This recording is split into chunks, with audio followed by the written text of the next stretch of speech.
Chers internautes de www.baoltimes.com, le site de la référence ay téléspectateurs de Baol TV ñëwaat nañu yéen seen émission question de l'heure tey nag ñu am émission boo xamante ni dañ ci dalal ñaari ndaanaan kenn ki nga xamante ni moo nekk sunu ndeyjoor di Moustapha Kassé ñu gën kaa xamee ci Kassé le français ak ki nga xamante ni moo nekk sunu càmmoñ ñu xam ko ci Mamadou Gueye nag maanaam nekk njiit président benn mouvement boo xamante ni mooy mouvement Diourbel bi ñu bëgg. Kassé naka nga def. maaleykum salaam Mor ñu ngi nuyu mbokki internautes yi di rafetlu bu baax émission bi di ñaan yàlla rek lépp loo xam ne ñu ngi ko fi waxtaanee mu nekk njëriñul réew mi d'abord ensuite particulièrement nag mu nekk njëriñul askan wi fii nag ci Diourbel bi nga xamante ni suñuy action le plus souvent fii lañ koy mënee. Mamadou Gueye salaamaaleykum naka nga def. waaleykum salaam wa rahmatullah Mor ñu ngi lay nuyu bu baax di la ziar di nuyu internet yi nga xam ne ñoom ñoo ñuy seetaan. Comme ni ko suma xarit Moustapha Kassé waxee rek ñu ngi ñaan lépp loo xam ne waxtaanee nañ ko fi vraiment askanu Njaareem gis ci seen bopp bu baax a baax. jërë ngeen jëf yaakaar naa ne tey lii la émission question de l'heure waaye émission bi tey yaakaar naa day xaw a spécial li tax muy spécial Moustapha Kassé jamono ju néew ñu gis la fi maanaam nga nekkoon Pastef jóge Pastef dem ci ki nga xamante ni mooy Dame Diop loolu lañ ko mën a jàppee nga nekkoon benn élément de soutien de taille boo xamante ni Pastef nga nekkoon lan moo la xeetal nga dem ci Dame Diop waaye tamit bi nga demee ci Dame Diop ba léegi gisaguñ Moustapha Kassé affiché ne Dame Diop la nekk à travers les réseaux sociaux lan moo ci nekk wala bu dee dafa am luy ñuul ci soo mi nga leeral ñu ko. Merci beaucoup Mor yaakaar naa ni question yi da nga ko tegale bi si njëkk da nga laaj dañoo nekkoon ci Pastef mu nekk parti boo xamante ni bokkoon nañ bokk ci ñi nga xamante ni ñoo ci gënoon a yëngatu loolu ñëpp nanguñ ñu ko alhamdulilah rabbil alamin te loolu aussi yaakaar nañ ni njàmbaar moo tax mu am nekkuñu woon noonu rek di nekk de simples figurants ou des militants. On n'a jamais accepté d'être militant à Pastef on a toujours été parmi les responsables et que tey yaakaar nañ ni réew mi dafa toll foo xamante ne ni jeunes yi dañoo war a bàyyi di nangoo nekk de simple militant un militant c'est comme du bétail dañ lay soxla utiliser la pare sànni la on a toujours été parmi les responsables et responsable buñ ko dee xëcc c'est parce que on a voulu incarner une nouvelle façon de faire la politique et que ci loolu tamit ci la ñu ràññee woon ñu bokkoon ci ñi nga xamante ni xëy na bokkoon nañ ci ñi téye parti bi quand on a vu effectivement que liñ doon dénoncer ci biti di ko ŋàññi ci biti ci wàllu gestion de la chose publique ci wàllu aussi sur le choix des hommes ci wàllu organisation ci wàllu comme ni ñu koy waxee la politique autrement ñu gis ni ce qu'on est en train de dénoncer effectivement bokkut ak ñun li ñu incarné ci sunu biir parce que si vous prenez l'image de Pastef Diourbel bu fekkee ni Pastef national c'est li nekk Diourbel moo nekk en miniature dañuy gis ni li ñuy incarné ci kaw ak li ñuy def ci suuf c'est pas la même chose. looloo waraloon suñu yëngatu ci biir Pastef bi ñu gisee ni xeex bi egg na ba ci au niveau donc du COPIL ñu gis ni ñoom aussi ils se sont tus parce que simplement dañ doon jouer benn rôle de complice parce que seen xarit mi ngi fi et cetera donc ñoom ils ont privilégié les relations personnelles au détriment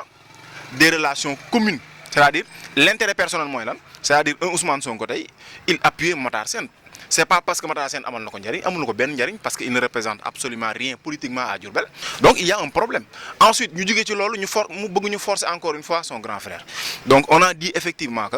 la chose on ne la gère pas avec une famille mais il faut effectivement que ñun li ñuy incarner ñun mu nekk suñu dëgg-dëgg dans les pratiques quotidiennes on a pris nos responsabilités de rendre notre démission la démission a été motivée. On a alerté qui de droit, malheureusement personne n'a réagi, donc on a pris nos responsabilités de sortir du parti pour garder notre ligne. Et notre ligne, c'est de rester toujours donc des agents de mobilisation sociale, des agents de régulateurs. Lolo mënu deñ. Vous avez parlé tout à l'heure de notre collaboration avec le ministre. C'est vrai, quand on est sorti de Pastef, alors le ministre Dame Diop s'est rapproché de nous. Le pourquoi, c'est ça qu'il faudra maintenant voir. Alors, bu fekkoon ni on n'a aucune proposition su fekkoon ni on n'était pas présent sur le terrain su fekkoon ni on n'a aucune influence politique à Diourbel je pense que le ministre n'allait pas nous approcher. Alors en matière de politique il y a l'intérêt devant et quand on parle d'intérêt le plus souvent on parle de sous on pense aux sous alors que c'est pas ça l'argent compte peu en politique l'intérêt c'est quoi c'est que yow mi leader politique bi askan mi nga soxla et quelle que soit la personne ak fépp fu mu mën a nekk ak xam-xam bu mën a am lu mu tuuti da nga koy soxla ci sa bopp. Maintenant bu fekkee ne maintenant li ñu nekkee ci terrain bi nekkul ni on fait de la politique politicienne bu fekkee ne li ñu nekkee ci terrain bi on est toujours en contact direct avec la population di xam seen i bëgg-bëgg di ko jottali te loolu moo waral ñuy tudd ay responsables politiques dans les quartiers et cetera donc c'est ça notre rôle et le rôle qu'on a toujours incarné dans un parti dañ koy continuer toujours quelle que soit l'appartenance, je le dis souvent, quelle que soit l'appartenance politique que nous avons, on doit toujours défendre les intérêts du peuple et les intérêts du peuple weesuut gis seen i bëgg-bëgg xam ne lii seen i problème la nga wut ci saafara nag mën na nekk yow nga saafara ko mais aussi mën na nekk nga trouver un leader politique qui incarne les qualités qu'il faut maintenant pour essayer liggéey ak moom en parfaite collaboration, je répète li ñu doon bañ Pastef duñ ko nangul kenn. Collaboration mooy lan mooy da ngay indi teg ci table ji ñun tamit ñu indi teg ci table ji c'est-à-dire on ne doit pas s'arrêter à la contestation, nous devons avoir une force de proposition. yaakaar naa ne foofu laa lay dëgg tuuti nañ ñëwaat ci loolu baal ma pose laaj ki nga xamante ne nii mooy sa naataango bi lan la xalaat ci loolu ki nga xamante ne nii mooy Moustapha Kassé dafa génn fi nga xamante ni mooy Pastef yow ban jàngat nga ci def. waaw Mor laaj boobu ba ma ko laajee damay sawar ci tontu ci. parce que Moustapha d'abord dafa nekk nit koo xam ne du ma ko xam ñu yàgg seq ay mbir yu bari du ci politique bi rek lañ xamante ndax bokkoon nañ benn kuréelu xasida di ko jàng donc te loolu yàgg na donc nit la ku ma xam mu nekk nit koo xam ne nit ku am éthique la nit koo xam ne aussi ci ay principe lay dox et je pense bien que ne tey di li mu fi wax nii vraiment doy na sëkk ci ay motifs pour vraiment mu génn fa mu nekkoon jéem a continuer lignam continuer pas-pas ak doxalin bi nga xam ne moom la teg ci kanamam parce que ñaari mbir moo am da ngay nekk ci biir wala nga nekk ci biti ñaar yooyu moo am soit nga nekk ci biir nangu lañ la fay teg soit nga génn continuer dox sa dox donc. est-ce que yow ci wàll woowu ngay wax nekk ci biir wala nga nekk ci biti yow tamit nga àndoon ak ki nga xamante ne mooy maire Ndiarème Malick Fall jékki-jékki génn ci biti lan moo waral génn bi est-ce que mënuñu ci indi leeral. dañu dem ba bokkatuñu pas-pas loolu kese la parce que souvent dañuy wax naan ñu bëri ci yenn politiciens yi avant ñuy jot pouvoir bi ay principe lañ lay tegal. donc mais buñ xasee ba egg ci après dañuy doonaat ay nit kese même maanaam sans principe. kon fi nga bëgg a wax foofu mooy Malick Fall lam incarné woon dafa affiché indo ñëw joué Kaboy tey aujourd'hui. loolu njaajaar bi xam nañ ko. ci nan nga ñu ko mën a firndelee. maanaam firnde yi dafa bëri benn ci manque de cohérence am ku ko xam ne le maire n'est pas cohérent du tout c'est-à-dire que dégg nañ fi ci bi ñuy wut ñun mairie bi en 2014. li nga xam ne moom lañ doon wax askan bi ak bi yàlla dogalee ñu ñëw ba jël mairie bi ci wàllu gestion ni ñu doxalee mairie bi mais c'est diamétralement opposé. wàllum gestion ak maire yi fi jaay dafa am différence bu bëri ci wàllum nit ñi la muy ressources humaines bi wala ci wàllum budget bi la wala ci wan wàll la. maanaam ci fànn yëpp te xëy na peut-être loolu bu ñu duggee ci biir waxtaan bi danañ ko gën a leeral incha allah. jërë ngeen jëf Cheikh Internet di ma leen wax rek yaakaar naa ne émission bi tey du yomb ndaxte ki nga xamante ni mooy Moustapha Kassé taxaw na temm rek maanaam moom lépp loo xamante ni nekkul yoon da ci jug ki nga xamante ni mooy Modou Gueye tamit noonu la taxawee léegi duñ def lu laaj Moustapha Kassé Moustapha tey jii collaboration avec Dame Diop ñu gis collaboration bi ngeen ko sëlee ba léegi bientôt ça fera 4 mois et gisuñu benn fruit boo xamante ni venant de Moustapha Kassé ñu ne Moustapha a organisé ceci contre Dame Diop wala truc comme ça mel ni Moustapha daal da cee dugg nii ba pare am na ko ci naqari wala rasu wala collaboration moo ngi wéy ba léegi wala lan moo ci xew exactement. Voilà, merci beaucoup. Il est bien ñu changer choses yi ni mu doon demee parce que ñun bu li may wax souvent quand on est jeune dugg ci politique su fekkee ne on ne peut pas amener une touche nouvelle à la façon de faire bi boo ko ñu retiré waat ñun ci politique bàyyi les pratiques orthodoxiques li fi ñoom Jacques Bonnet ak ñoom Aminata Tall ak ñoom defoon ci wàllu pratique ak ci wàllu doxalee ñoom ci seen biir ni ñu daan politiquer ñun bu ñu nekkee jeune dañ ko war a dindi ni ñu koy dindee ñaari mbir kese la mooy wax naa ko léegi ñu bàyyi les pratiques politiciennes. C'est-à-dire il faut cesser de faire du populisme en politique populisme mooy génn xaste génn xaxar génn saaga sosal nit ki ba pare doo proposer dara nekk benn waay joo xamante ne nii lu da ngay kii ci surface de réparation lu tee nga dugg ci camp yi loolu dañ ko war a reléguer au second plan léegi lan moo war a xew wax naa la ko léegi fi ma daanale mooy il faut avoir une force de proposition ñun quand on travaille avec un leader politique du ñu ñëw rek jébbalu d'abord c'est-à-dire doo nekk suñu sëriñ ci politique benn deuxième chose mooy maintenant contestation nag mënta ñàkk ci biir parce que quand vous définissez une feuille de route nii la ñuy doxalee la feuille de route da nga koy bàyyi mu doxal parce que kilifa aussi su ngeen toogee ngeen tënk ngeen ne vous allez travailler sur la base de vous attendez maintenant il y a un délai d'attente pour que li ngeen décliner dans votre feuille de route soit exécuté et ñun li ñu waxoon mooy li ñu bëgg weesuwul leneen qu'on essaie de faire la politique autrement et que fépp fu ñu mënti dem dañoo bu ñu ñëwee dañ lay imposer notre façon de faire la politique on va le faire d'une manière saine duñu dégg ñu saaga duñu dégg ñu xaste mais aussi duñ mës a teggi suñu bët ci say action su fekkee ne les actions que tu mènes dëppoo na ñun ak suñu éthique ak suñu bëgg-bëgg ak suñu gis-gis dañ ciy d'accord su boo mënee benn action bu boo xamante ne nii dëppoowul ak suñu gis-gis duñ ci mës a ànd ak yow même si on est en collaboration je viens maintenant sur concrètement ma relation avec notre compagnonnage avec Dame Diop wax naa la léegi il y a un délai gisoo ñu affiché wu de trop n'est-ce pas loolu mooy sa question si ci biir activité am ça peut-être il y a des manquements dedans qu'on est en train de rectifier on n'était pas trop impliqué dans les choses politiques internes donc du ministre et nous l'avons jugé un peu normal mais à partir du moment où la force de proposition bi ñu am ñun bis bi ñu ko commencé dérouler dinañ xam ni il y a une nouvelle façon de faire la politique dinañ xam ni il y a des gens tapis dans l'ombre qui ont bien étudié le terrain et qui sauront maintenant quoi faire pour amener une touche nouvelle par rapport à la façon de faire de leur leader mooy encore une fois li ma doon wax on n'a pas besoin d'être entendu partout mais ce qu'on est en train de travailler ñi ngi koy def ñi ngi koy liggéey ànd ci ak ñi ñu ci war a àndal te bés buñ génnee dinañ xam ne ay ndaanaan génn nañ. boo leen génnee da ngeen xam ne ay ndaanaan génn nañ mais da ngeen am leader boo xam ne ni pas plus tard ce matin il y a un lutteur qui est venu juste ici pour déplorer son attitude muy jël benn lu mel ni combat jël drapeau bi dem na ko drapeau bi yow lañ ko tuddee jox ko lépp il n'a pas réagi et pas mal de gens ñoo ngi soutenir loolu par rapport à ça est-ce que vous pensez que votre leader aujourd'hui fera l'affaire ou bien peut vraiment amener les Diourbellois ou bien les convaincre? Si tel est le cas je pense que c'est des manquements mais c'est des manquements pas par rapport au leader mais c'est des manquements par rapport à l'entourage. Mais si on dit leader c'est-à-dire il y a l'entourage c'est une équipe. C'est ce que je viens de dire moo tax ma ne la bu fekkee ne leader bi moom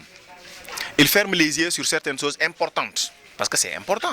que nit ñi am ci yow yaakaar ñëw dénk la benn mbir nga kii ko mais bu fekkee dama ne si le leader ferme les yeux sur certaines choses importantes ou ne prête pas beaucoup d'attention aux choses les plus importantes notre rôle c'est de proposer c'est de faire de telle sorte que ces genres de pratiques autour des leaders politiques que ces pratiques cessent et il faudra encore une fois une jeunesse consciente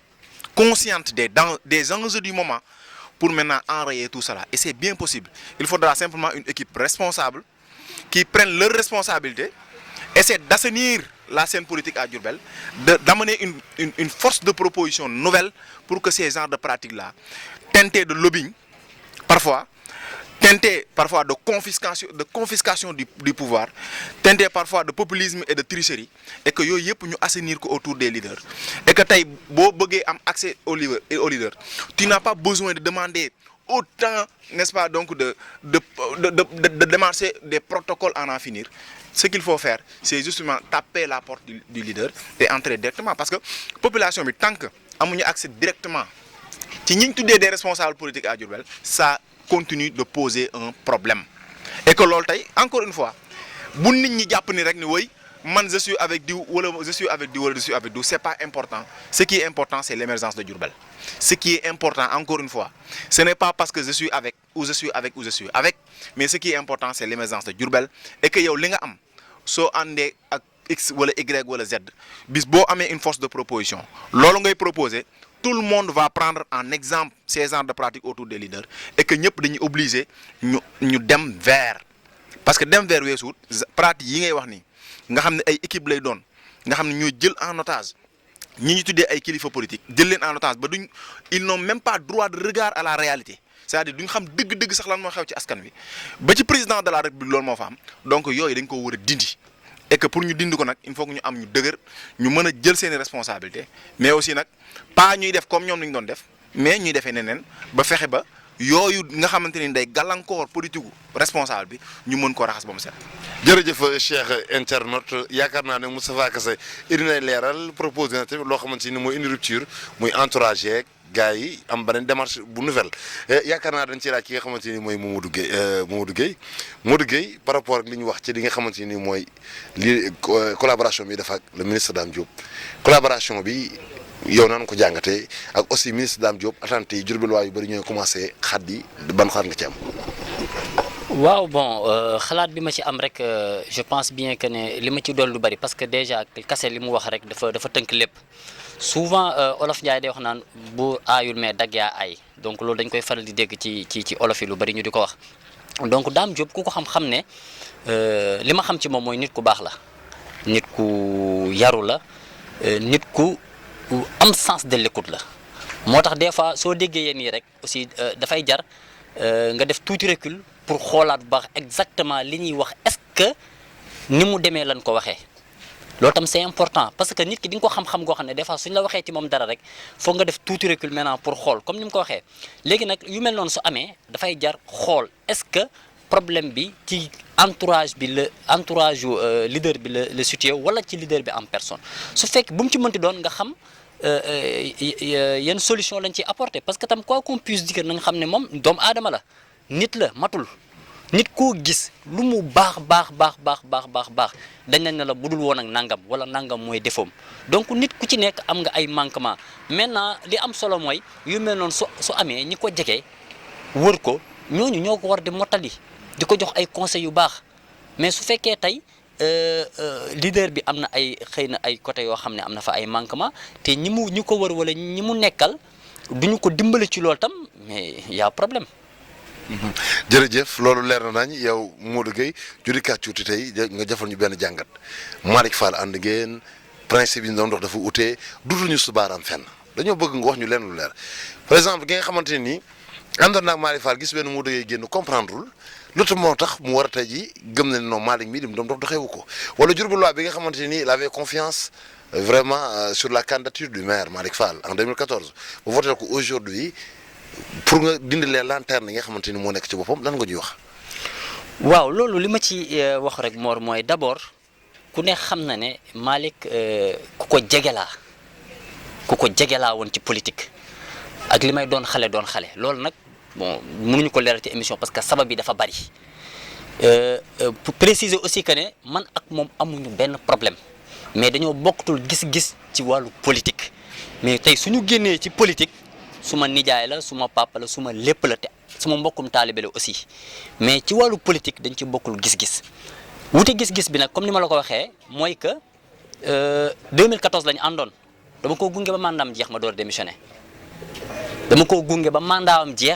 door a démissionné gëm sa bopp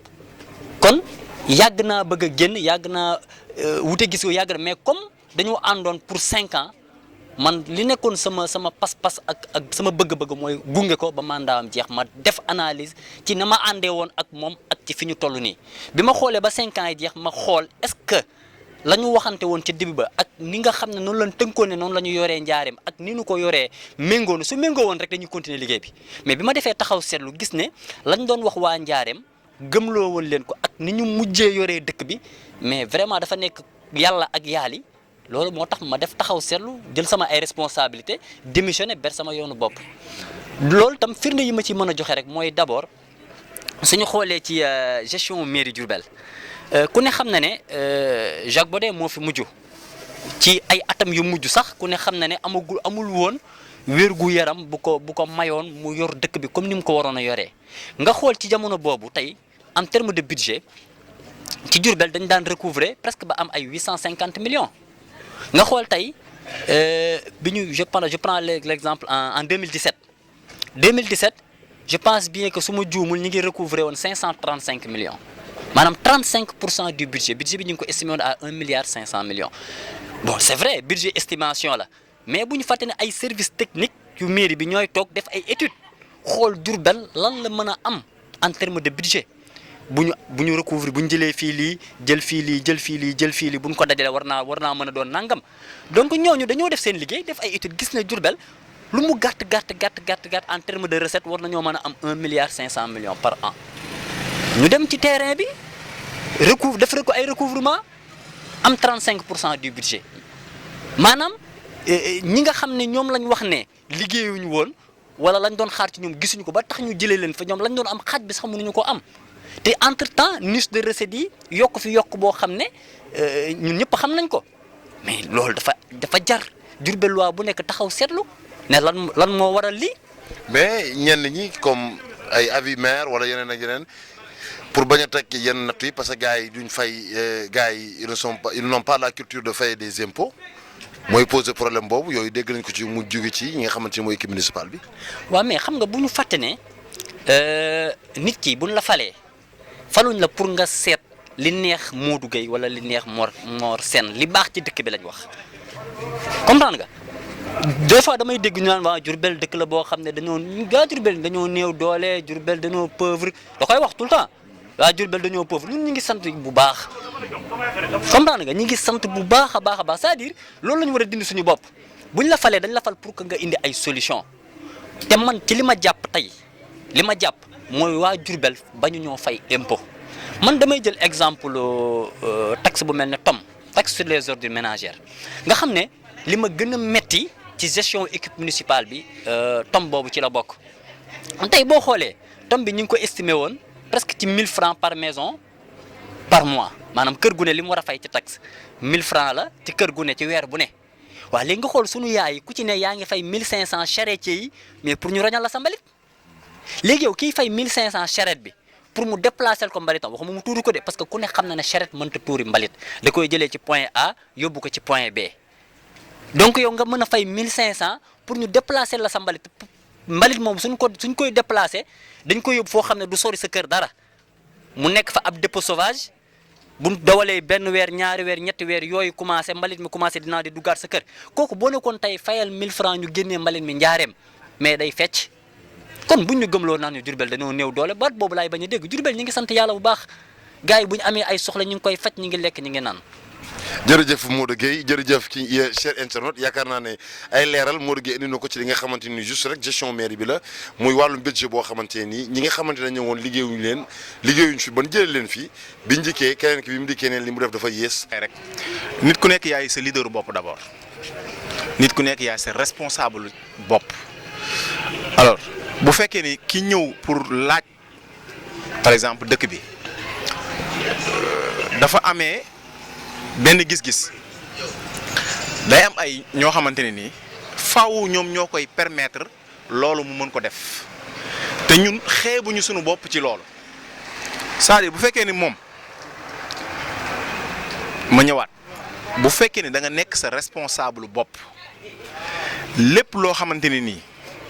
ay proposition la yoo xamante ne yow yaa ngi koy defal yaa koy proposer sa bopp bépp leader laa wax bépp leader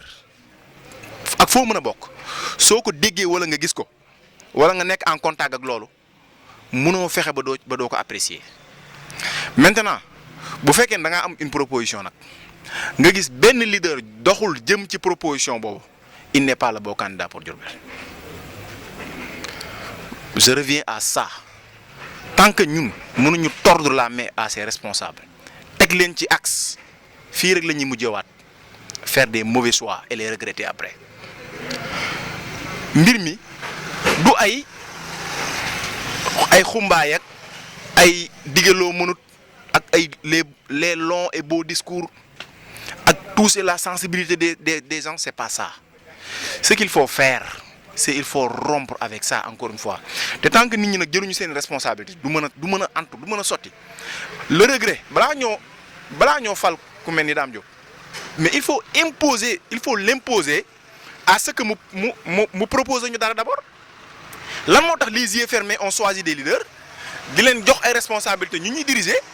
après maintenant on constate les dégâts bonjour maintenant les regrets kenn ku ne taxaw fii di sànni loxo naan kii bett nañu et cetera et cela depuis que ñuy fal maire on n'a jamais élu un bon maire depuis que ñu fal ñuy jiite suñu collectivité locale yi mosuñoo am koo xamante ne nii rek suñ ko falee ñëpp kii bu doxalee nit ñi d'accord jamais amut képp ku fi ñëw laa wax li ngay def mooy jël say nit yokk le personnel au même moment et parallèlement le budget diminue conséquence la pauvreté s'installe loolu moo fi am mu am benn groupuscule boo xamante ni ñoom ñooy jël les recettes municipales di ko utiliser à des fins personnels ay salaire fonctionnement kese amul benn investissement dëkk bi di gën a ndóol lan moo ñu ciy génne c'est des programmes d'urgence c'est des couvertures maladie lan moo ñu ci génne c'est Promoville c'est et cetera c'est des fonds qui proviennent directement de l'État ñoo ñëw ci collectivité locale en fin de compte tu te dis que même il faudra supprimer parce que amatul njëriñ en fin de compte amatul njëriñ bu fekkee ne bu état bi intervenir ñi ñuy diriger ils n'ont pas les capacités de sensibiliser de mobiliser des ressources fiscales capables de financer les dépenses bu fekkee ne yow mënoo lool cela veut dire que d'ores et déjà yow tu as échoué et que échec yi nag mi ngi bëgg a bari moo tax damay wax quelle que soit mon appartenance il faut qu'on impose à nos dirigeants un programme boo xamante ne ni yow boo ñëwee loolu nga nar a def on te dit qu'est-ce que tu vas faire maintenant avec ce trop-plein de personnes autour de la mairie qu'est-ce que tu vas faire avec ces gens-là qui sont dans leurs ateliers te bu weeru dee ñu dem ñu leen di fay à la municipalité pour lan qu'est-ce que tu vas faire avec ces promesses politiciennes maire bu ñëw taxaw jàkkaarloog askan naan damay defar tali genre promesse yooyu nga xam ne nii da nga koy wax koo xamante ni xamul dara mu lay gëm te yow amoo capacité defar tali qu'est-ce que tu vas faire avec la mobilisation des recettes les estimations sont aujourd'hui à 1,5 milliard normalement assiette fiscale war naa yokk ba 2 milliards qu'est-ce que tu vas faire pour mobiliser les 2 milliards maintenant kooku il va proposer maintenant s'il propose on va voir maintenant on n'a pas besoin d'être expert pour connaître que les propositions sont réalistes ou réalisables boo xoolee gis ni ça relève de l'utopie mais tu n'as pas le droit de le lire parce que boo ko élire tu seras le premier responsable bi nga xamante ne yow yaa njëkk a xeex sa askan te ñun képp ku ñuy àndal en politique duñ la bàyyi rek ngay mbëkk ci mairie déedéet dañ lay teg ci axe dañ naan la pour mobiliser des ressources fiscales il faut pour les mesures d'urgence il faut diminuer d'abord le personnel d'abord ci suñu gestion ci suñu dafa bokk dafa metti nag parce que il faut arrêter de loger des clients politiques le personnel il faut le diminuer de deux il faudra qu'on va vers comme ni ko sëñ Modou waxee léegi ñi nga xamante ne ñoom la seen xam-xam màcc ci wàllu fisc ñu xool nan la ñuy fexe ba mobilisation bi dëgër suñ ko defee comme nous sommes un pays de fiscalité nous on fonctionne avec la fiscalité comme ça au moins ñuy mobiliser lu doy te suñ mobiliser lu doy ñu koy gérer à bon escient c'est pas parce que je suis maire que je me suis fait voter un budget boo xamante ne leer na ma ne il y a des millions et des millions yoo xamante ne nii peut-être da nga koy enrôler dugal ko ci benn affaire boo xamante ne après nga teg say dil jël xaalis bi lekk ko wala boog nga nekk benn maire boo xamante ni xëy na comme ni ñu koy waxee souvent mooy li ma njëkk a wax il faut qu'il arrête de berner les populations de toucher leur sensibilité moo yorul ab dëkk sensibilité moo lan nit balaa maa dem ci nit ñi sarax moo am wala dëj wala ngénte wala tour de famille su ma ñëwee je fais apparent wala ñu ne moom jege na askan wi loolu intéressé wuñu nga xam nga ce qui nous intéresse c'est techniquement comment faire maintenant pour sortir Diourbel de cette pauvreté chronique et que il n'y a aucun maire aujourd'hui qui a réussi parce que d'abord c'est l'ignorance ensuite c'est la médiocrité ensuite c'est le manque de vision et le manque de programme. jërëjëf Moustapha Kassé ci foofu laay taxaw rek bala may jox Modou Gueye laaj la léegi ki nga xamante ni ñoo ngi waaj local yi yaakaar naa ne waxuñu ko local yi ñëwagul sori na mais am nañ yaakaar ne Dame Diop dana samp na muy sa leader est-ce que yi ngay wax nii bokk na ci loo xamante ni en tant que collaboration bu ko doxul tey da nga xëy bàyyi ko wala déet. balaa ñoo jàpp d'abord xam nga bàyyi ngay wax ñun balaa ñoo jàpp xam nga collaboration gis nga collaboration kenn jiituwul kenn topp déedéet collaboration kii day jëlee fii kee jëlee fee kee jëlee fee suñ gisee ni Modou Gueye il est bien ci benn domaine da nga koy responsabilité mu dox loolu ba pare nga exiger ko des propositions mu proposer nga xool ni Mor il est bien en communication nga ne ko su ma nekkee maire de Diourbel lan nga may xalaatal ci wàllu communication mu joxol la un plan de communication étalé sur tout le long du mandat mu proposer nga indi nga jël wàllu éducation et l'ensemble des compétences transférées aux collectivités locales nga leen jox leen ma vos propositions par rapport à mon futur mandat probablement si je gagne nga leen lan ngeen xalaat yéen par rapport aux compétences transférées l'éducation la santé et cetera nga wax ngeen ñoom aussi ils donnent leurs propositions nga dem dans le domaine du sport nga leen lan ngeen proposer tu convoques tout ce qui est finance nga leen qu'est-ce que vous me proposez vous avez un programme c'est le programme que vous soumettez à la population maintenant d'évaluer d'estimer la pertinence de votre programme pour faire de vous leur choix, porter leur choix sur leur leader. Et c'est ce qu'on doit faire avant les locales. Avant les locales, il faudra qu'on essaie de tisser un programme qui touche l'ensemble des compétences transférées aux collectivités locales pour faciliter le leader une fois maintenant élu, que le travail soit facile. Que quelqu'un qui ait sa responsabilité, il est qu'on te responsabilise sur ce domaine. Que mu bañ a nekk benn leader boo xamante ni on fait de lui maintenant donc casser derrière lui des mythes que nit ñi di aller toujours vers lui pour chercher des sous ou pour chercher des postes. C'est pas ça. Il faudra mu am ay leviers et parmi les leviers on veut faire partie de ces leviers, c'est-à-dire me revenir à ça, ceux qui détiennent les forces de proposition. Et la force de proposition, je donne un exemple, ça c'est une force de proposition. Ça c'est un programme développé par ñi ngay gis nii ñoom sëñ Modou Gueye ñi ñoo xamante ni dañoo xarañ ci seeni domaine proposer un programme. Maintenant si chacun d'entre nous fait pareil, je pense que dootul am sëriñ ak talibé li muy am mooy ay des collaborateurs et on veut être des collaborateurs.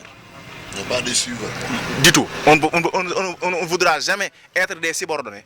mais on veut rester des collaborateurs. jërëjëf Cheikh internaute yaakaar naa ne émission bi xaaj bu njëkk bi fii la ñu ko yemale bala ñuy attaqué li nga xamante ni moo deuxième xaaj bi dara ci ki nga xamante ni mooy Moustapha Kassé nekk un collaborateur du ministre Dame Diop ak ki nga xamante ni mooy Modou Gueye nekk président du mouvement Diourbel bi ñu bëgg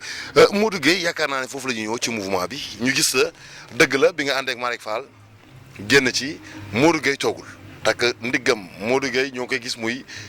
maanaam former ay femmes Modou Gueye ñoo ngi koy gis ñu finance ay femmes Modou Gueye ñoo ngi koy gis mu wuti partenaire temps yi sax yaa ngi ci benn unité industrielle boo xamante da nga koy waajee planté mais Modou Gueye tamit ni ñuy déggee loolu la ñuy déggee ñenn ñi naan Modou Gueye est-ce que du franc-maçon Modou Gueye dóor kan la Modou Gueye comment il arrive à captiver ces sous là ñu bëgg a xam tey secret Modou Gueye c'est quoi ak Modou Gueye en réalité qu'est-ce qu'il fait da ngay lorñee vraiment photo yu Malick bi wala dafa am koy liggéeyal pour le compte wala lan la. waaw Mor laaj bi vraiment laaj nga laaj bu xóot nag mais danañ la ci indil ay tontu xam nga nit ñi seen xel dafa gàtt fi ñuy gisee moo gàtt secret Modou Gueye leen rek la muy li Serigne Touba wax ne waj xal xawaïja lazina daamu fii xidmatin wa xablahum maaraamu Modou Gueye avant muy dugg ci politique dafa nekk ab taalibe di liggéeyal Serigne Touba ne sunu borom na nga faj aajo yi ñiy sax ci di ma liggéeyal. loolu laa am rek aajo ju faju maanaam aajo ju ma am ñi def ko ci askan bi suñu borom faj ko jaarale ko ci sëriñ bi loolu mooy suma secret amul leneen du ma franc-maçon du ma sàcc bon yooyu yëpp c'est bien baax na nit ñi di ko wax parce que ay critique dana tax su ma bëggoon a nekk franc-maçon du ma ko doon bu ñu nee Modou Gueye dee sàcc day tax su ma bëggoon a sàcc xam ne yi comme gars yi ma ko jiñ xaaral ma toog baax na yooyu yëpp daf lay permettre vraiment ngay dem donc loolu parenthèse la woon bu ma doon kii rek mais c'est-à-dire que doomu aadama bi lépp lu mu bëgg am ci pas-pas suñu borom dafa ci dimbali gis nga suñu borom dafa fonk doomu aadama li wax wala xadd karam naa bani aadama su fekkee de sa pas-pas mooy jóg ngir taxaw doomu aadama yi taxaw ci seen i soxla ak ci seen i bëgg-bëgg soo jiitalee pas-pas boobu rek buntu boo fëgg suñu borom tijji ko donc loolu moo tax ñu gis vraiment ci parce que bi ñu lancé mouvement bi ak léegi comme ni nga ko waxee ci 8 mois la toll te et je défie quiconque réaliser nañ fi ay programmes yoo xam ne waxuma sax les mouvements mais amul bëriwul parti politique bu ko mën a def fii à Diourbel te loolu maanaam ñaan gu ndangu la ndimbal la rek mooy comme ni ma la ko waxee pas-pas bi ñu am ngir jàppale doomu man vélo bu yàqu sax awma ko vélo bu yàqu awma ko donc amul lu ñu fi wax naan diw fu muy jëlee c'est vrai su ma neexoon tey mobiliser ay ressources comme ni gars yi defut sama 4x4 bu mag xam nga di ci solo ko simmeeku di jaay taar di buur di baat rek intéressé wu ma li ma intéressé mooy askan bi moo tax lépp loo xam ne suñu borom wërsëgale ñu ko dañ koy jël delloowaat ko ci askan bi te gis nga jamono bi ñu toll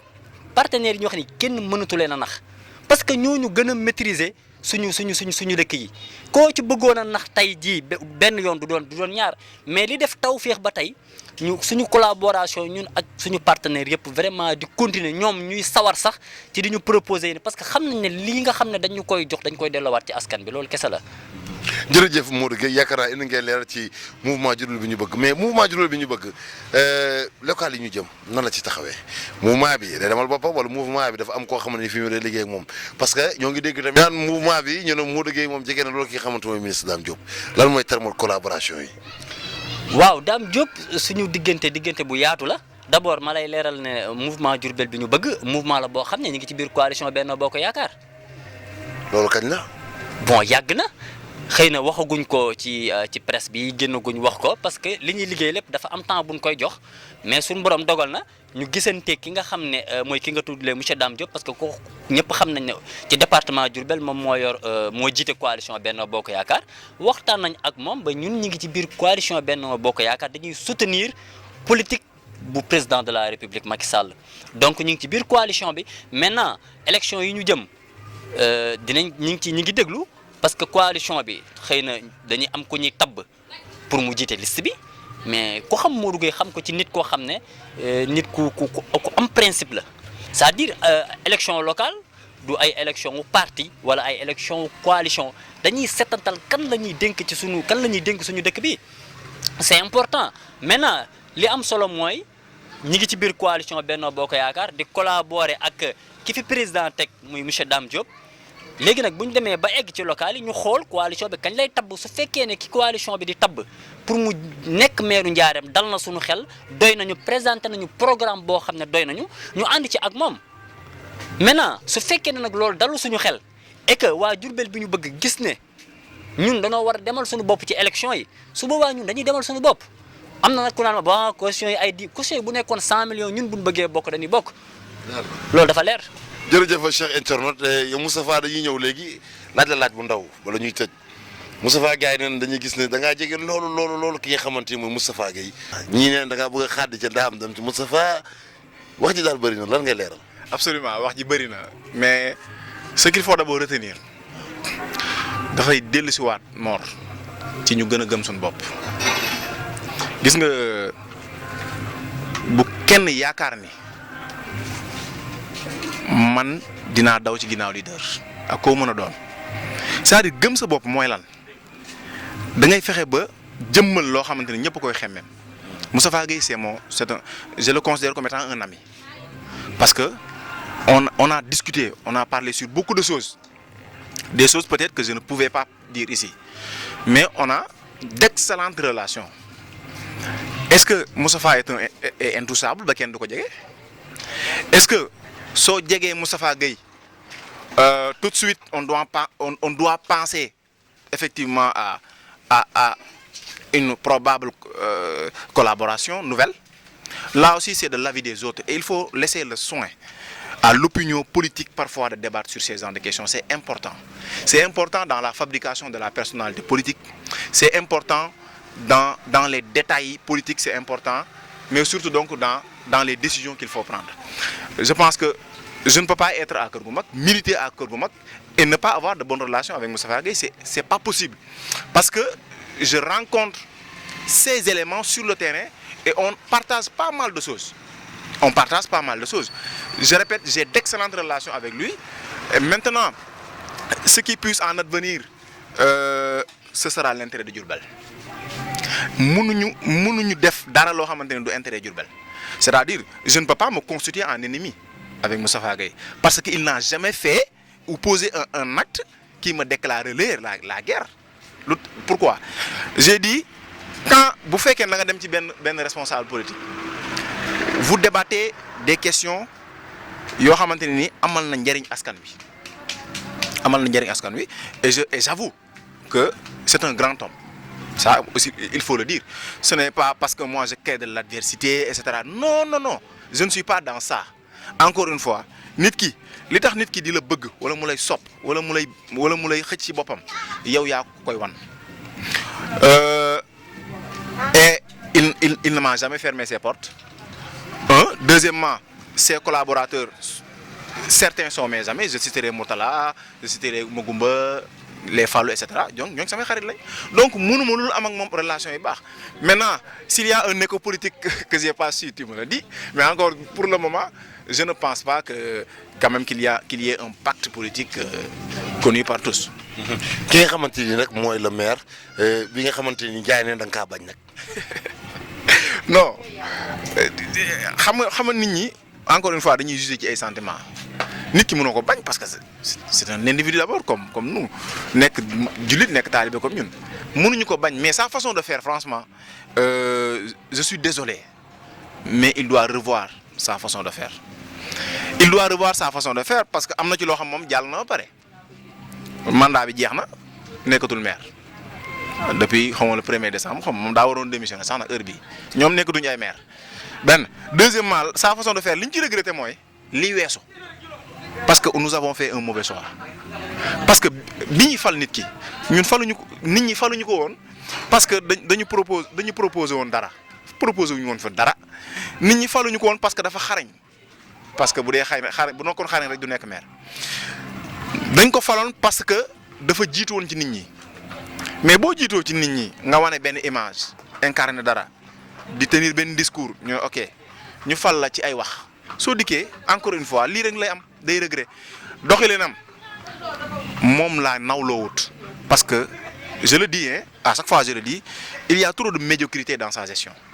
ñu nek ci ñu japp né ba légui kon ya ci mouvance présidentielle bi yow tamit parce que qui dit collaboration avec ministre Dame Diop di mouvance présidentielle quoi Benno Bokk Yaakaar Macky Sall bu baag léegi ay projet ñu koy tégal gis ñu ben immigration. Je me demande ce que c'est une mouvance. Non, mouvance, c'est-à-dire quand vous travaillez avec le ministre Dame Diop, forcément vous devrez travailler pour le compte de Macky Sall. On est d'accord ou non? Mais Macky Sall n'a pas de compte à Diourbel. Si. Non. Dame Diop c'est son compte. Je suis désolé. Si Dame Diop c'est son compte. Il y a deux types de pouvoir. Il y a le pouvoir politique et le pouvoir administratif. Si je suis dans la mouvance présidentielle, je dois exercer une fonction dans le pouvoir administratif du président de la République. Je ne suis pas dans le pouvoir administratif du président. Vous dites Dame Diop, il est obligé parce qu'il est dans la mouvance, parce qu'il exerce une fonction qui l'oblige à rester dans la mouvance, parce qu'il exerce une fonction administrative. Comme politique bien sûr, mais plus qu'administrative. Et gère la gestion des choses publiques de l'État. Ok? Je ne suis pas dans la mouvance. Je ne sais pas ce que c'est une mouvance. Ou bien, moi j'ai deux options. Ou bien j'y suis ou je n'y suis pas. Mais je ne suis pas au milieu. J'y suis, ils n'ont qu'à me responsabiliser. Je serai dans la mouvance. Je ne suis pas responsabilisé dans cette mouvance, c'est-à-dire je ne suis en rien responsable de la gestion de Macky Sall. Il faut donc collaborer avec Dame. Nous collaborons avec Dame au niveau local. En matière d'élection locale, il n'y a pas de couleur politique. On élit des hommes. Votre collaboration, c'est juste pour les locales. C'est pas juste.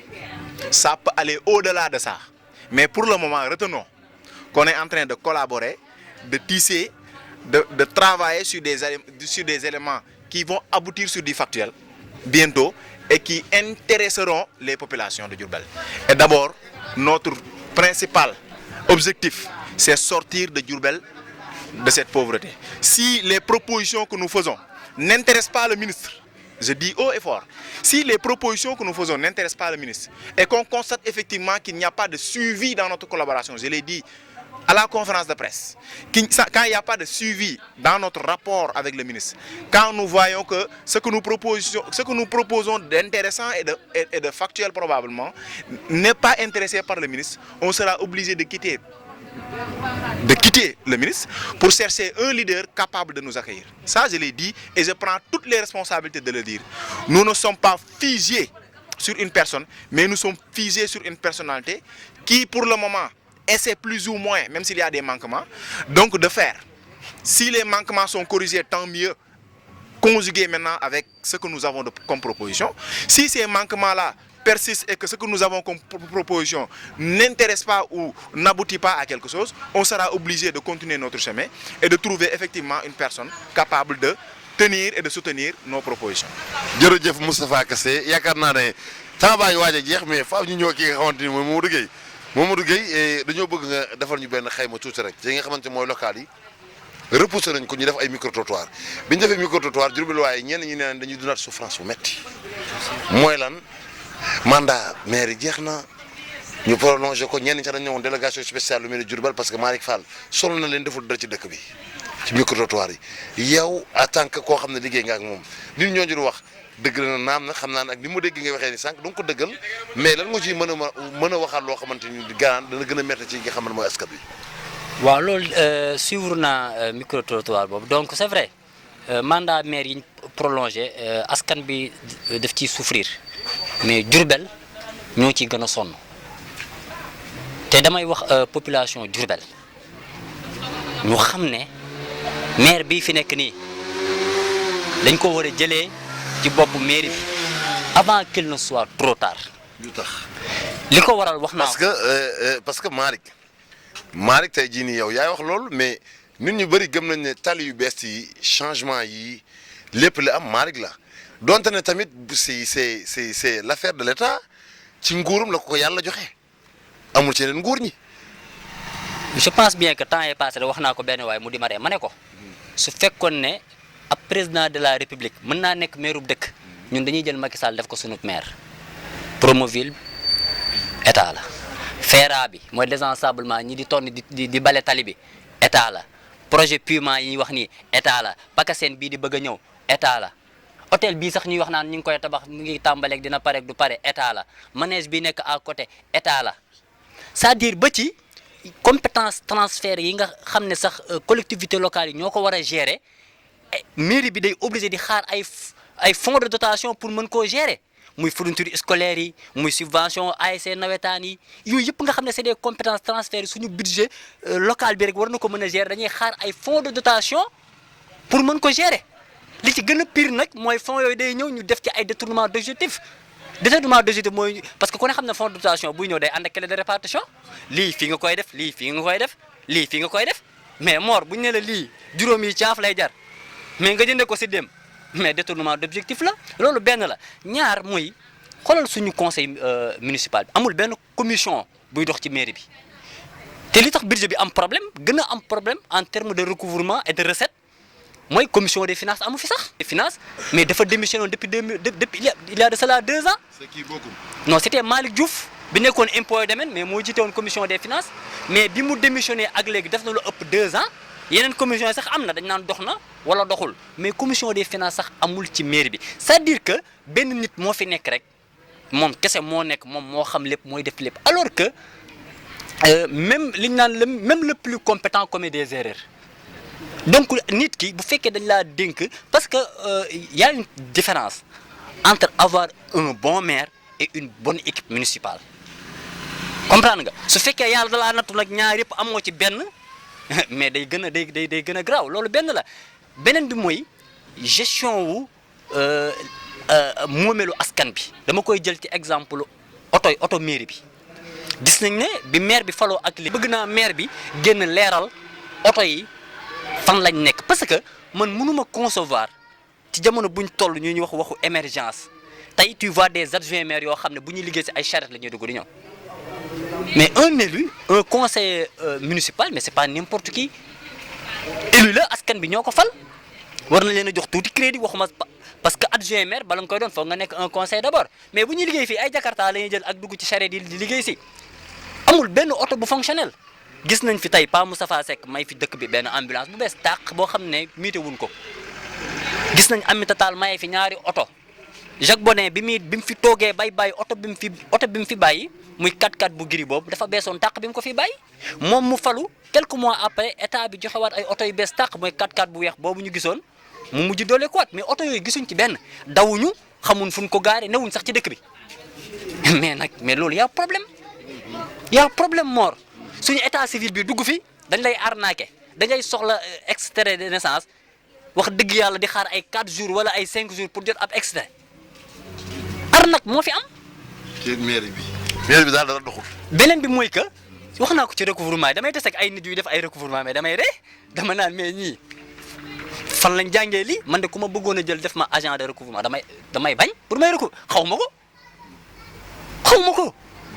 mais ñu jël ay nit yoo xam ne vraiment damaa jaaxle ay gars yu jaay marché ay commerçant yoo xam ne xëy na li ñu mën mooy dem Sandaga jënd en gros ñëw fii détaillé mais nga defal leen ay contrat ñuy recouvrer di karse ñoom ñooy def ay recouvrement quoi nooy amee résultat fan la résultat bi di jóge c'est-à-dire ak yeneen yoo xam ne buñ ko toppoon di ko lim duñ fi jóge li ma ci gën a naqari nag mooy li ñu naxee askan bi wax nga ko sànq mi ngi dem ci dëj yi mi ngi dem ci ngénte yi mi ngi dem ci ceet yi mais Mor est-ce que xam nga benn affaire léegi Jurbel léegi kenn nangootu la ngénte Jurbel kenn nangootu la ngénte lu tax kenn nangootu la ngénte non da ngay ngénte non li may wax nii dafa am de li may wax nii lu ma maîtriser lu ma xam la tey nit ñi ñu ngi koy wax te xaar ba ci kanam tuuti c'est-à-dire dama ne sax est-ce que léegi gars yi amuñu ay oto yoo xam ne dañuy wër dëkk bi di xool wala dem ci maternité yi pour xool ñan ñoo am doom kan lañ leen war a ngénte ñu koy recenser pour dem ci ngénte yi loolu benn la ñaareel ba mooy da ngay am sa ngénte Mor gars yi ñëw jox la 10 000 ne la ñoo la ko jàppalee ci ngénte li jour ngénte li ñu def délégation ñëw def 30 personnes lekk 30 plaatu laax 30 mouchoir 30 cure-dents pare toog xaar añ su heure añ jotee ñu lekk 6 palaat naanaat 30 sachet ndox 30 mouchoir 30 cure-dents su ngoonee jigéen ñi ñëw xaar vermicelle yi maanaam ñu lekk 50 000 ci biir ngénte li te jox la 10 000 day dem ba gars yi sax yow booy ngénte da ngay tiit nan hi monsieur le maire bu ñëwee ngénte li yàqu parce que yow kii ngénte xam nga fu mu toll amaana sax daa bëggoon a rey xaram mais tudd dem déjà nga ñëw mu ne comme maire ñëw na xaaral ma toog nga indil ko délégation boo xam mais gars yi dem ci délégation yi koo ci gis biir baa ngi toll nii léegi ñu jël loolu vraiment di ñu ko naxee te yow loolu sax wax dëgg yàlla mais compétence transférée foo ci gis ñu bind ci dem dëj ak dem ngénte Mor yow da ngay dem dëj damay dem dëj fii ñëppay dem ay dëj fii ñëppay dem ay ngénte gis nga jurbeluwaay ñoo war a yeew jurbeluwaay ñoo war a yeew de man dama ko nëbb dem naa ci ba tey mais damay dem toog di xool parce que li may wax nii dama koo dund dama daan ànd ci délégation ñu dem nekk 30 personnes des fois gars yi dañuy kolo ay kanit dañu lijjantil ay ndox tu sens que ni kii ni nga koy teg pression boo xam ne ak coono boo xam ne wax dëgg yàlla te ab 10 000 francs lañ ko jox récupérer sa ngénte pare publier ko maanaam récupérer ngénte li yëpp à des fins politiques jox la ab di tegaal la ay charges yoo xam ne vraiment dafa metti ba pare jël loolu te ko naxee askan wi c'est-à-dire soxlaatuñu ay leaders yoo xam ne am na ku ma dégg mu naan Malick Fall soxla bu am mu ñëw taxaw c'est vrai soxla bu am nga gis ko mu ñëw taxaw mais dañoo soxlaatul leaders yooyu leaders yuy gérer ay crise gestion de crise soxlaatuñ ko xamuñu soxla ay leaders yu am capacité d'anticipation di mën a anticiper ci ay mbir yoo xam ne ñëwagul kenn xalaatu ko yow ngay teg ay programme di teg ay projet pour anticiper mais bu dee da ngaa toog rek problème bu dem nga ñëw taxaw ne nii di ma xool ay bët mais loolu ban njëriñ la am c'est-à-dire Diourbel waaye dañoo war a xëppi seeni bët en tout cas man dama koy wax publiquement ñëpp di ko xam li may xëy di ci gont suba ngoon guddeeg bëccëg mooy fexe moom nu mu jógee ci bopp mairie bi. loolu moo Ferenkulaay jërëjëf Cheikh internaute de Baol Times.com ak Cheikh téléspectateur de Baol TV yaakaar naa te lii la ñu loon seen émission question de l'heure Modou Gueye moom fi mu tëjee moo ngi interpellé Diourbel waaye bàyyi leen xel ci li mu wax ki nga xamante ni mooy Kassé yaakaar naa moom la ñu jox mu xool fan lay tëjee Kassé yow ban moo ngay tëjee par rapport ak ki nga xamante ni mooy sa partenaire bi nga nekk en collaboration surtout ak Diourbelwaay yi temps yi nga xam ne neen namm nañ ko dem nañ ay village artisanal dem nañ partout gars yi nee nañ gisaguñ ay œuvre am di xaar yi œuvre am nan nga koy wax. Le futur de la politique de Dame Diop c'est nous politique gu Diourbel bu bees bu ñu war a teg c'est nous li ma la wax nii Mor c'est pas exagéré man maa la ko wax c'est pas des extrapolations dama gëm ni ñun ñoo mën a changer les choses gis nga li fi Modou Gueye wax léegi yëpp lu am solo la lu ñu war a bàyyi xel la gis nga su ma nee c'est nous c'est pas de l'égocentrisme mais c'est parce que dañoo toll foo xamante ni il faut que ñu jël suñu responsabilité nag jël suñu responsabilité weesuwul ñu balayer les anciennes pratiques pas les anciens hommes mag ñi baax nañ loolu nañ la fi bàyyi mais façon de faire yi nañ ko dindi mu set suñ ko dindee yàlla xam ne dinañ gis beneen façon faire la politique budul reposer ti ci ay mensonges budul reposer ti sur des dramatiques ay théâtre nga gis ñu teg jouer ay film nga gis koo xamante ne ni parfois da ngay gis ñoo xamante ne dañuy def dara loo xamante ni ci public gëmuñu ko de mais c'est parce que dañoo bëgg attirer sensibilité nit ñi encore une fois alors que les sensations ne gèrent pas c'est les compétences qui gèrent. Mor, le changement de Diourbel c'est nous et on doit prendre nos responsabilités nañu jël suñu responsabilité defar d'abord suñu jëmm yi que ñu garder une ligne que ligne bi benn dirigeant wala responsable bu mu ñu changer mukk ci suñu ligne ak parti politique boo mën a bokk jàpp naa ni su fekkee ne am nga compétence yi da ngaa war a ñëw bokk que jeunes yi bàyyi naan way ñii ay politiciens lañ nangam nañu ñëw impliqué wu si la gestion de la chose publique et que lépp lu ñu fi mënti defati il faut que le Diourbellois soit placé au cœur du processus de prise de décision laa wax de processus de prise de décision fi ñuy décider il faut que ñu dem bokk ci te ñun je dis haut et fort le changement c'est nous parce que ñun ñoo mën a imposer comme on parle de la gestion gabegique ci mairie bi ñun ñoo war a imposer les corps de contrôle ñu ñëw contrôler wala ñu ñëw di auditer nañu ñëw di auditer il y a des audits qui se passent on est au courant mais rapport yi nañ koy génne maire Diourbel bii bis bu ñu génnee rapport yi fi jaar yëpp ñoom la ñuy njëkk a épingler parce que jubuñu te dire la réalité telle qu'elle est il faut dire au maire d'arrêter de communiquer à l'Assemblée nationale parce que il ne sait pas parler il ne peut pas parler il ne sait pas de quoi parler et d'ailleurs la pertinence du discours du représentant de Diourbel loolu dafa am image bu mu ñu jox ñun parce que ni ñu ko gisee noonu la ñuy gisee waa Diourbel ils vont nous traiter de nullards parce que à l'image du leader ndeysaan alors que tel n'est pas le cas il faut que ñu jël suñuy responsabilité exiger la transparence dans la gestion de la chose publique et que maire bi li ñuy def noonu c'est les gymnastiques là qu'ils font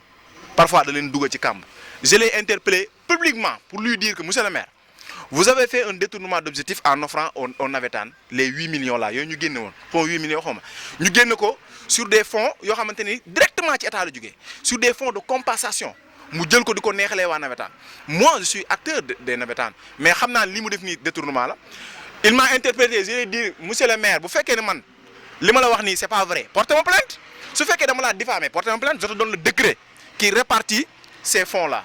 et parmi les fonds de compensation amul fenn fu ñu def ni da ngay jël ay fonds di ko jox waa navétane li mu def amul lu ko gën a grave